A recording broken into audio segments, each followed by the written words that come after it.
Bonjour, c'est Guy et je suis là pour vous parler de ma série préférée.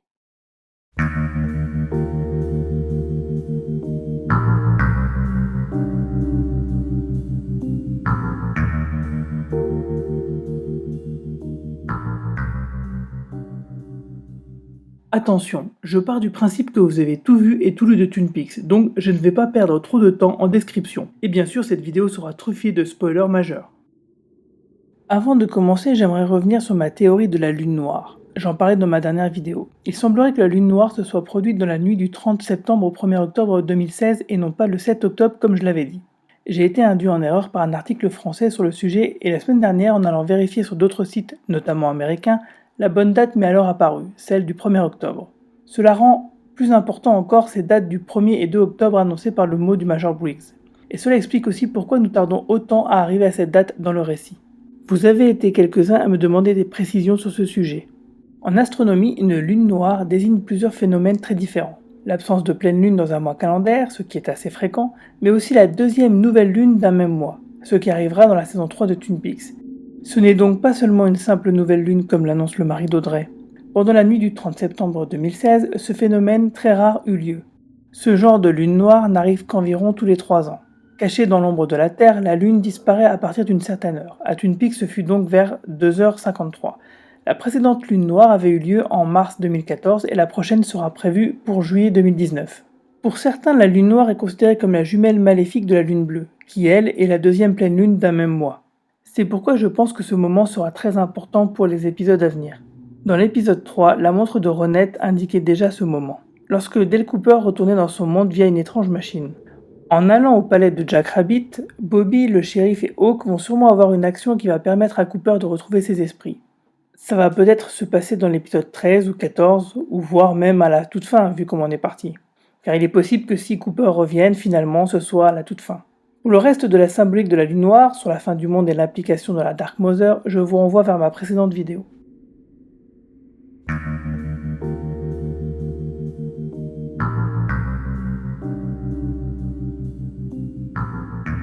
Les épisodes 11 et 12 foutent en l'air mes spéculations sur ce que j'imaginais d'eux. Il faut dire aussi que cette erreur de date sur la lune noire m'a égaré quant à mes attentes. En effet, je pensais que nous allions déjà voir ce qui se déroule le 1er octobre au palais de Jack Rabbit. Bref, ce que nous pouvions penser du déroulé des événements en a pris un coup.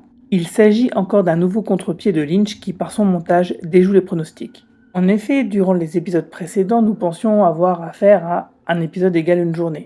Et certains éléments, comme la clé envoyée de Vegas au Grand Nord, étaient un bon moyen de nous signifier que le déroulement des événements était cohérent, qu'il n'y avait pas d'histoire de différentes timelines à la Westworld par exemple.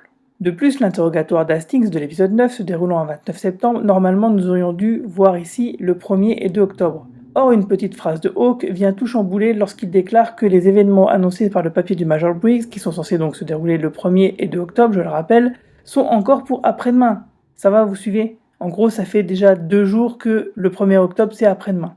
Et dans l'épisode 12, nous n'y sommes toujours pas. L'explication la plus simple est que certaines scènes ne suivent pas un ordre chronologique. Ce qui est possible, David Lynch l'ayant déjà fait dans plusieurs de ses films. Il faut donc revoir la chronologie de toutes ces scènes dans les épisodes. Jusqu'à l'épisode 10, l'ensemble apparaissait cohérent. Si ce n'est la scène où Albert rejoint Gordon dans sa chambre d'hôtel. Cette scène se déroule le 29 septembre et aurait dû se situer en fin d'épisode 9, alors qu'il se trouve en fin de l'épisode 10. En effet, nous savons qu'il s'agit du même jour que l'interrogatoire d'Hastings car Albert parle du texto intercepté sur la messagerie de Diane, le matin même. Dès cette scène, nous avions donc déjà la preuve qu'il faut douter de la chronologie des événements tels qu'ils nous sont présentés. Visiblement, les scènes des épisodes 11 et 12 peuvent combler les trous des épisodes 9 et 10. Et dans le récit, nous n'avons toujours pas dépassé le 30 septembre donc. La chronologie que j'imaginais pour les événements ainsi que la théorie de la lune noire sont donc toujours d'actualité. Mais simplement, il faut garder en tête qu'un épisode n'est pas forcément une journée et que les choses qui nous sont montrées ne se suivent pas forcément. C'est un peu le désordre. Je vous propose donc d'essayer de mettre un peu d'ordre dans la chronologie en passant en revue les épisodes 11 et 12 avant d'embrayer sur les principales théories que ces deux épisodes ont suscitées chez moi.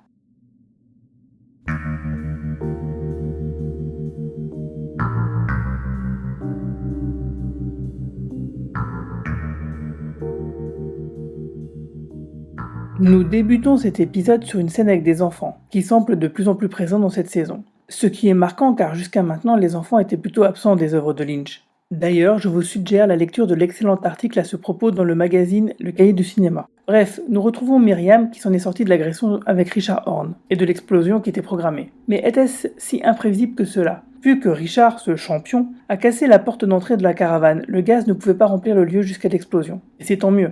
Pour le moment, il est difficile de situer réellement cette scène, et de manière plus globale, l'intrigue autour de Richard dans la chronologie. On enchaîne, toujours à Twin Peaks, avec Becky qui vient d'apprendre par une mystérieuse source téléphonique que Steven la trompe. Le temps d'emprunter violemment la voiture de sa mère Shelley, la voici partie avec une arme retrouver son cocu-fier de mari. Shelley demande alors de l'aide à Carl pour retourner en ville. Et c'est là que nous apprenons enfin son nom de famille. Il s'agit de Shelley Briggs. Bobby est donc le père de Becky, comme nous l'imaginions. Becky arrive devant l'appartement de la maîtresse de Steven, qui s'avéra être la plus jeune sœur de Donna Hayward, et de rage y vide son chargeur. Ici aussi, nous ne saurions pas situer précisément les événements dans la timeline, en tout cas pour le moment. Nous concluons ce passage avec l'adjoint shérif qui prend les appels d'urgence. Et visiblement, il se passe énormément de choses. Sans doute que cette scène sera le moment, un peu plus tard dans la saison, qui fera s'entrecroiser tous les événements importants qui sont arrivés dans la petite ville. Un peu comme les derniers épisodes des saisons 1 et 2, où une foule d'événements invraisemblables avait lieu au même moment. Comme si l'ouverture de la Black Lodge à proximité déclenchait une dose supplémentaire de folie.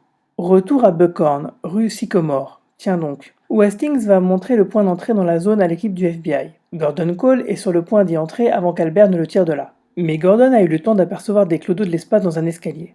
Nous avons donc la confirmation que ce que j'imaginais comme étant Gordon dans la séquence du teaser était bien cela. Gordon essayant de passer d'un monde à l'autre. Par contre, il semble moins probable à présent que cet accès mène à notre réalité. À moins que les clodos de l'espace n'y s'y trouvent aussi. Clodo qui en profite pour exploser la tête de ce pauvre William Hastings. Ces clodos de l'espace, ou hommes des bois, semblent avoir les mêmes capacités que la Dark Mother. Ce pauvre William Hastings n'écrira plus jamais rien sur son blog, ce qui finit de confirmer que rien de cette saison 3 ne se déroule en 2015. Vu que la dernière note du blog date de novembre 2015 et que l'action se passe en septembre, nous sommes donc bien en 2016. Et ce moment est donc facile à situer dans la chronologie. Il s'agit du vendredi 30 septembre. Nous le savons car la veille c'était l'interrogatoire d'Hastings, le 29 septembre. Ceci nous le savions à cause de la signature et de la date écrite par Hastings. C'était dans l'épisode 9. Puis dans l'épisode 10, nous avions la scène où Albert et Tammy rejoignent Gordon dans sa chambre d'hôtel. Albert dit à ce moment-là qu'ils ont intercepté un échange de SMS suspect sur le portable de Diane, j'en parlais tout à l'heure. Albert dit que c'était le matin même, soit à leur arrivée à Buckhorn durant l'épisode 9. Il est sous-entendu que le lendemain ils iront voir la zone avec Hastings. Tout semble donc se recouper niveau date pour l'intrigue à Buckhorn. Sinon, petit détail, un peu plus tard dans l'épisode, lorsque la fine équipe se fera un débrief dans les locaux de la police devant un bon café, Gordon Cole regarde la caméra. Il nous regarde un bref instant. Le plan est fixe et tout d'un coup la caméra se déporte légèrement vers la droite. C'est à ce moment que Cole nous fixe. En ayant eu un aperçu de la zone, serait-il possible qu'il ait eu un aperçu de notre réalité? Une pierre de plus dans ma théorie du troisième monde. Détail intéressant, la main de Gordon tremble comme de nombreux personnages à la fin de la saison 2 lorsque la Black Lodge allait s'ouvrir. Nous revenons ensuite sur la famille Briggs et nous comprenons que Bobby et Shelley sont séparés, et probablement en instance de divorce. Ce qui fatalement nous brise le cœur. D'ailleurs, le nouveau copain de Shelley n'est d'autre que Red. Encore un trafiquant de drogue. Alors là, il n'y a pas à dire, Shelley, elle sait vraiment bien les choisir. Un coup de feu est tiré et traverse le restaurant. Il s'agit d'un accident, un gamin qui tira avec l'arme de son père. Bobby assure et gère la situation avec Jesse l'ayant rejoint. Ce dernier revenait de chez Ed, où il entendit également des coups de feu. Alors que Bobby essaie de calmer une vieille dame qui klaxonne comme une dingue, une enfant très malade se trouve aussi dans la voiture. Tout ceci est étrange. Et comme tout le monde semble s'en rendre compte, le mal commence à s'abattre un peu partout et les enfants sembleraient les premiers touchés. Du coup, toute cette hystérie à Twin Peaks me font penser qu'il s'agit soit du 30 septembre, soit du 1er octobre. Soit après la lune noire donc. Comme si quelque chose avait été lâché dans la nature cette nuit-là. Nous finissons l'épisode sur la résolution de l'arc entre Dougie et les frères Mitchum. On peut dire que Mike, dans la Black Lodge, aura bien sauvé la mise à Cooper en faisant rêver l'un des frères Mitchum. Tout se finit bien autour d'une tarte à la cerise, ce qui semble faire réagir Cooper. Mais encore, pas suffisamment. Il faudrait sans doute la combinaison parfaite, tarte aux cerises avec du café et non pas du champagne. Quelle drôle d'idée. Ces événements se déroulent le 30 septembre. Nous le savons car c'est la veille, dans l'épisode 10, que les frères Mitchum disent qu'ils vont appeler Dougie le lendemain pour convenir d'un rendez-vous, suite à la visite qu'Anthony leur a faite au casino. Ce jour était donc le jeudi 29, soit le même jour où le mot du Major Briggs fut retrouvé à Twin Peaks, et que l'interrogatoire d'Hastings a lieu à Buckhorn. Nous savons qu'il s'agit du jeudi car lorsque les frères Mitchum regardent la télévision et qu'ils regardent les infos, cela annonce la météo de jeudi, et on n'annonce pas la météo d'un jour passé, mais bien du jour à venir. Il s'agit sans doute du jeudi très tôt dans la nuit vers 1h ou 2h du matin. Vu leurs occupations au casino, c'est probable. Avant cela, oui, moi aussi je ne fais pas les choses dans l'ordre. Nous avions la scène avec Hawk et le shérif qui est le moment qui nous a fait comprendre le plus que la chronologie était démontée. Car cela fait 2 fois, à 2 épisodes d'intervalle, que Hawk dit que le 1er octobre est après-demain. De plus, la femme à la bûche dit à Hawk qu'il a trouvé quelque chose, et qu'il ne lui a pas dit. Pour rappel, c'est une allusion aux pages de Laura Palmer que Hawk avait trouvées. Pourtant, nous les avons vus déjà se parler durant l'épisode 10, pour ce que nous prenions pour la soirée du 30 septembre alors. S'ils se sont déjà parlé avant, alors pourquoi cette remarque de Margaret maintenant? À moins que ces scènes ne sont pas dans le bon ordre et qu'il faille les inverser. Donc cette scène où Hawk et le shérif cherchent à localiser l'endroit où le mot du Major va les envoyer se déroule à la suite des scènes vues durant l'épisode 9, soit le 29 septembre. Pour remettre les scènes dans le bon ordre, il faut faire attention aux moindres détails, même les plus anodins. Par exemple, Jesse, qui arrive pour parler de sa voiture, est un bon indicateur temporel puisque le shérif lui dit qu'il viendra la voir le lendemain, soit le 30 septembre. Donc ça veut dire que si nous voyons Jesse acheter sa voiture, à un moment donné, nous saurons que ça se passe avant. Si nous voyons le shérif aller voir la voiture, nous saurons que c'est le 30 septembre.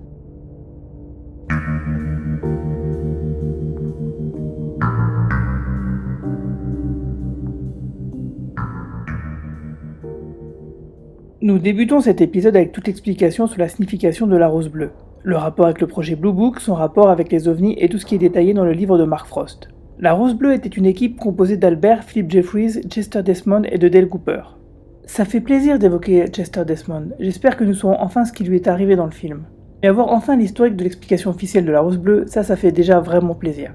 On comprend alors mieux l'intérêt de Dale Cooper pour le monde des esprits et pourquoi son enquête à Twin Peaks 25 ans plus tôt était si importante pour une partie du FBI. L'armée et le FBI ont formé ce groupe pour explorer des zones troubles soulevées par les dossiers non résolus du livre bleu. Ce groupe s'appelle ainsi suite aux paroles prononcées par une mourante qui suggérait d'emprunter des voies parallèles afin d'obtenir des réponses. Il s'agit sans doute de la fameuse Judy qu'évoque Jeffries dans le film, dont on peut imaginer qu'il s'agisse de la jeune fille de l'épisode 8. L'agent Preston est alors invité à rejoindre le groupe. Puis Diane arrive et nous pouvons deviner à sa façon d'être habillée que nous sommes le mercredi 28 septembre, soit le jour où elle a confronté le mauvais Cooper en prison. Ce qui veut dire que la joyeuse équipe avait prévu de passer la nuit dans le Dakota avant de repartir le lendemain pour Philadelphie, pour finalement aller à Buckhorn. C'est ce que nous voyons dans l'épisode 9. Cette scène est donc encore un retour en arrière. Puis, nous voyons Jerry sortant enfin du bois, sans pouvoir dater ce moment. Mais nous pouvons imaginer, vu sa frayeur, qu'il a sans doute assisté à quelque chose de terrifiant, peut-être durant la nuit du 1er octobre, à moins que ce soit tout simplement un mauvais trip. Idem pour l'incident avec Sarah Palmer à l'épicerie, nous pouvons difficilement le dater pour le moment. D'ailleurs, ça fait plutôt mal au cœur de la voir dans cet état. Après ce qu'elle a vécu, il n'est pas anormal, il est vrai, de devenir folle et alcoolique. Mais est-elle vraiment folle ? D'ailleurs, ce qui l'a fait sortir de ses gonds, c'est lorsqu'elle voit de la dinde séchée au supermarché. La dinde a certainement une valeur symbolique, car cet animal est représenté à côté du champ de maïs sur la carte Hawk. Regardez bien à droite. De plus, Laura disait dans le film qu'elle se sentait un peu comme une dinde courant dans un champ de maïs parfois. Dans sa folie, Sarah semble avertir les deux jeunes qui tiennent la caisse d'un danger imminent, ce qui renforce encore l'idée que les enfants sont les cibles du mal. Sinon, on se demande qui se trouve dans sa maison lorsque Hawk lui rend visite. Alors que visiblement elle vit seule. Cette scène semble se dérouler le lendemain de celle de l'épicerie. Mais que cache-t-elle exactement? Mr. C serait arrivé à Twin Peaks et serait caché chez les Palmer? J'espère que ce n'est pas le jeune et serviable Oscar qui lui aura livré ses courses avant de se faire séquestrer. Ensuite, nous retrouvons Myriam dans l'hôpital. La date indiquée sur son moniteur est le 24 septembre. Il est possible qu'elle soit restée dans le coma quelques jours avant de se réveiller et de dénoncer Richard. Ce qui expliquerait pourquoi le shérif va voir Ben seulement dans les derniers jours de septembre. Ce qui veut dire aussi que Chad aura réussi à étouffer l'affaire quelques jours. Nous suivons ensuite le shérif qui annonce à Ben Horn que c'est bien son petit-fils Richard qui a tué le jeune garçon lors de l'accident de voiture, et qu'il a également agressé Myriam. Ben est sous le choc, et comme pour apaiser l'annonce de cette nouvelle, il se remémore ses souvenirs d'enfance, un peu comme il l'avait fait dans la saison 2 lors de ses grosses déprimes, mettant en parallèle du même coup que Richard n'a jamais eu la même chance, car ce dernier n'a jamais eu de père. Nous pouvons situer cette scène grâce à la clé du Grand Nord envoyée depuis Las Vegas. Il s'agit donc probablement du jeudi 29 septembre. Puis, nous revoyons Diane, toujours le soir du 28 septembre, en train d'échanger des SMS avec un mystérieux correspondant. Lorsqu'Albert viendra en parler à Gordon, c'est là que nous comprendrons qu'a priori, il soupçonnait Diane de jouer un double jeu depuis plus longtemps que nous pensions. Enfin, nous voyons Chantal et son mari tuer le directeur de la prison, comme il l'avait promis à Mr. C quelques épisodes auparavant. La prochaine fois que nous les verrons donc, ce sera sans doute pour tuer Mr. Todd et Dougie à Vegas. Puis le plan sur la Lune nous montre que nous sommes proches de la Lune noire, et nous permet de caler la scène de l'épisode 6 avec Jacoby qui fait son émission au soir du 29 septembre à 19h, car c'est exactement la même scène ici. Nous pouvons donc conclure suite à cela que Jerry ne restera pas dans la forêt plus de 24 ou 48 heures au final, car souvenez-vous, il regardait également l'émission de Jacoby dans l'épisode 6. Cela fait donc peu de temps qu'il est perché dans la forêt, bien que le montage nous donne la sensation qu'il y est depuis une bonne semaine déjà. Et surprise, nous retrouvons enfin Audrey qui semble avoir une drôle de vie depuis l'explosion de la banque. Elle s'en est bien remise et semble être une nouvelle Catherine Martel niveau caractère. Ou plutôt, c'est l'évolution logique de son personnage. À la base, souvenez-vous qu'il s'agit d'une petite peste. Voilà ce qui arrive lorsque la jeunesse passe et qu'une personne qui a toujours eu l'habitude d'obtenir ce qu'elle voulait n'en a plus le pouvoir. La majorité des fans ont une vision idéalisée d'Audrey à cause de sa relation avec l'agent Cooper. Et souvenez-vous que c'est une vraie petite peste. Elle est sexy, mais c'est une peste quand même.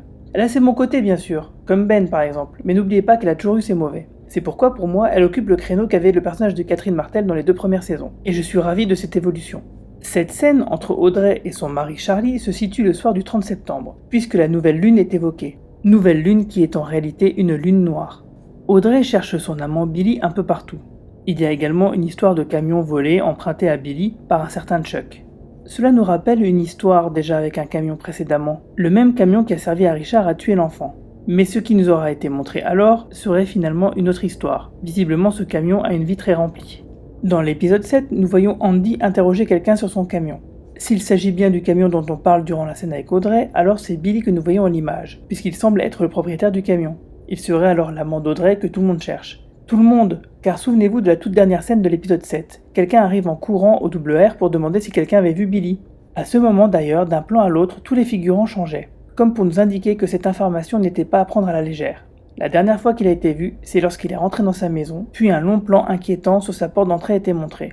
Une chose est sûre, il faut donc retrouver Billy. Nous voyons une nouvelle fois Diane, mais cette fois le soir du 30 septembre. Encore une fois, fiez-vous à sa tenue. Elle est vêtue comme dans l'épisode 11. Elle se remémore les chiffres qu'elle a vus sur le bras de Ruth Davenport. Et comme nous nous en doutions, ces coordonnées mènent à Twin Peaks. Nous finissons avec 2 femmes se racontant les derniers ragots au Roadhouse. Peut-être que cette scène se passe après le 1er octobre et que l'homme qui les rejoint, après avoir failli avoir un accident, est croisé à ce moment Mr. C arrivant à Twin Peaks.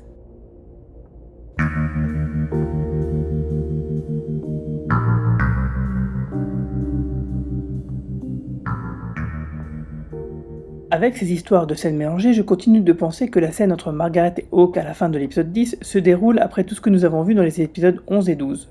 Et que Hawk est dans son bureau dans la nuit du 30 septembre au 1er octobre à attendre 2h53 pour aller avec Bobby et le shérif au palais de Jack Rabbit. Si toutes ces scènes des derniers épisodes sont dans le désordre, nous pouvons aller plus loin. Par exemple, et si la scène de l'épisode 2 où Hawk allait à Glastonbury était aussi un flash-forward, une scène du futur, se déroulant le 1er octobre. Et Hawk, en nous regardant furtivement, là encore nous indiquait que quelque chose clochait. Il est clair que tout prendra son sens à la toute fin de la saison, qui est définitivement un puzzle, qu'il ne faut pas regarder passivement si on souhaite comprendre.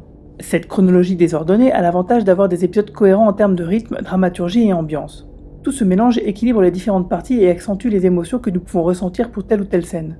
Tout ça au risque de mettre de côté la cohérence des événements. À moins que cela ne serve également l'histoire, simplement en montrant que les lignes temporelles sont déconstruites par les actions du mauvais Cooper, des clodos de l'espace et de leurs conséquences, et que c'est la réalité du monde de Twin Peaks tout entière qui risque de disparaître.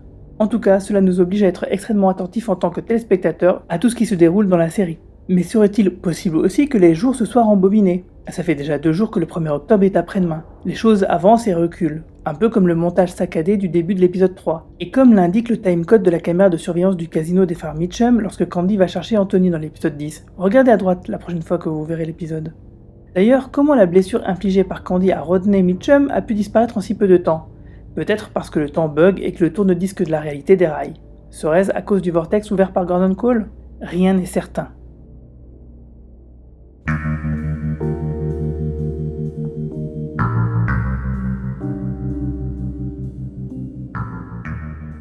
Quel est ce sous-sol que nous découvrons aussi dans la vision de Gordon Cole dans l'épisode 11 ?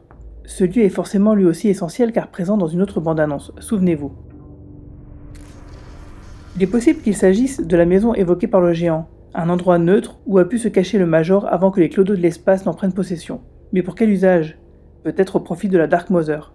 Sinon, avez-vous remarqué le papier peint au fond ? Il s'agit du même papier peint présent dans le rêve de Laura Palmer dans le film, celui du cadre que les Tremont lui offrent. Ce papier peint, en dehors d'établir une nouvelle collection entre le film et la saison 3, évoque aussi le gilet que porte Becky lorsqu'elle pète un câble dans l'épisode 11. Il s'agit donc d'un élément supplémentaire qui lie Becky au destin de Laura Palmer. Mais ce papier peint était également présent dans la saison 2, dans la scène où Donna Hayward retrouvait son livret de naissance. Quelle est la connexion ? Si le monde de Twin Peaks se trouve dans le rêve de quelqu'un, il y a fort à parier que cette déco fasse partie du monde du rêveur. Nous le saurons sans doute bientôt.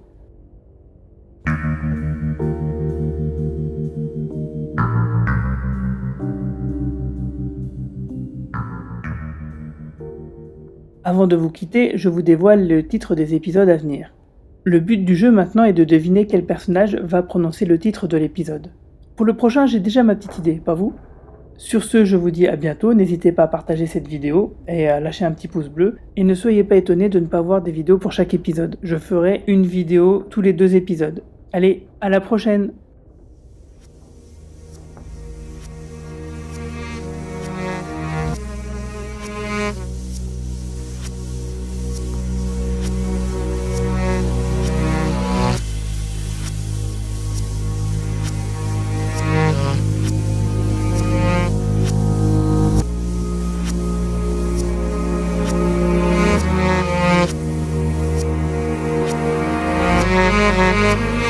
Thank you.